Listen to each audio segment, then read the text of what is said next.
AI is now in vogue, and due to increase in digital media, even the general public and the patients are becoming aware of it. So today's my topic is advances in dry eye management.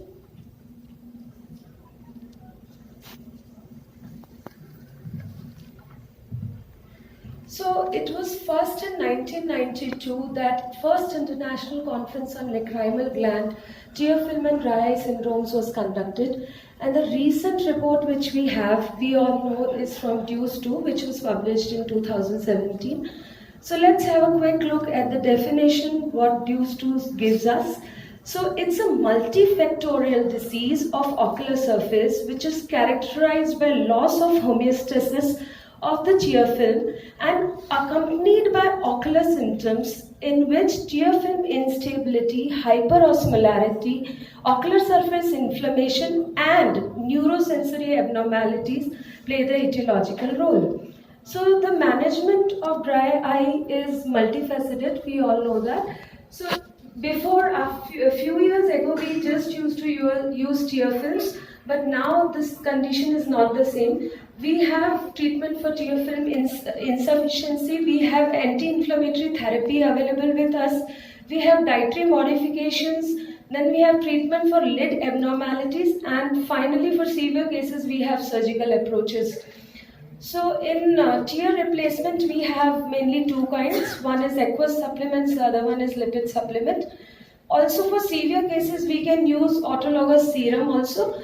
And for tear conservation, mainly we can do punctal occlusion or we can use moisture chamber spectacles. For tear stimulation, we have topical secretagogues, oral secretagogues, and recently a new device has come, which is IE, which uses nasal neurostimulation for the treatment of dry eye. But artificial tear are the initial mainstay of dry eye therapy and attempts to replace and or supplement the deficient natural tear film. They are actually typically buffered solution that contain electrolytes, surfactants and one or more viscosity agents.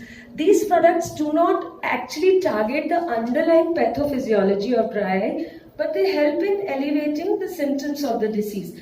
There are very few RCTs which have been done to compare the artificial tear interproduct superiority.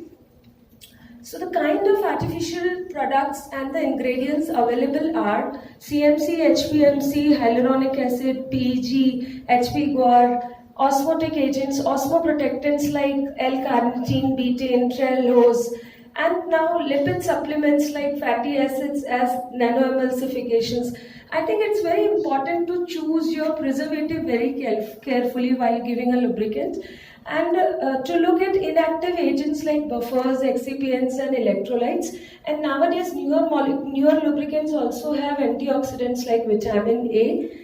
So, as we all know that hyperosmolarity is known to be associated with dry eye. So, few studies have investigated the relation between the two. Use of hypotonic hyaluronic acid based ocular lubricants have shown an improvement in both signs and symptoms of dry eye.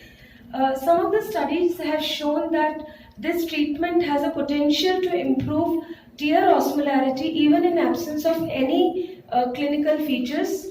And so now we come to treatment for lid abnormalities. So there are different kind of lid abnormalities which can cause dry eye, like anterior blepharitis, for which we can use lid wipes and scrubs.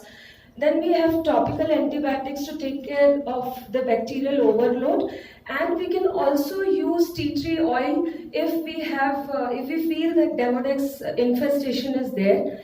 To treat meibomian gland dysfunction, we should be using more of lipid-based lubricants than the aqueous ones, and warm compresses really help such patients, and typical physical treatments like forced expression. In blinking abnormalities and computer vision syndrome patients, we should be using more of tear supplements, moisture goggles, eye shields, soft bandage and scleral contact lenses, and even environmental modifications help such patients.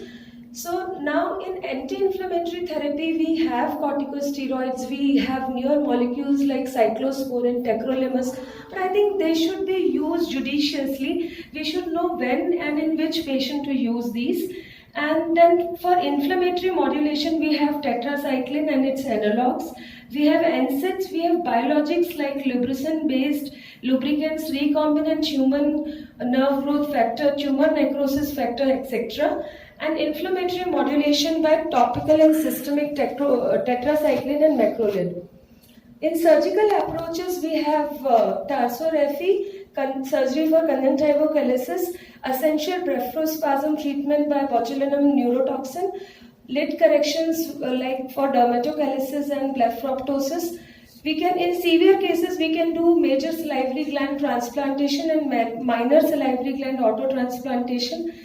Even dietary modifications like whole body hydration has been proposed to have potential role in treatment of dry eye. Role of omega-3 fatty acid is now dubious because initially we all were using omega-3 fatty acid, but after the DREAM study which compared it with olive oil, and they found it both of them to be equally effective. So we cannot say that omega-3 fatty acid is not effective, but olive oil was also effective, and even if omega-3 fatty acid is effective, this study proves that it is effective in very high dosages, at least 2000 micrograms per day. So to summarize my talk, I would like to say that various strategies are available for management of dry eye disease, including for tear film insufficiency, lid abnormalities, anti-inflammatory therapy, surgical approaches, and dietary modification.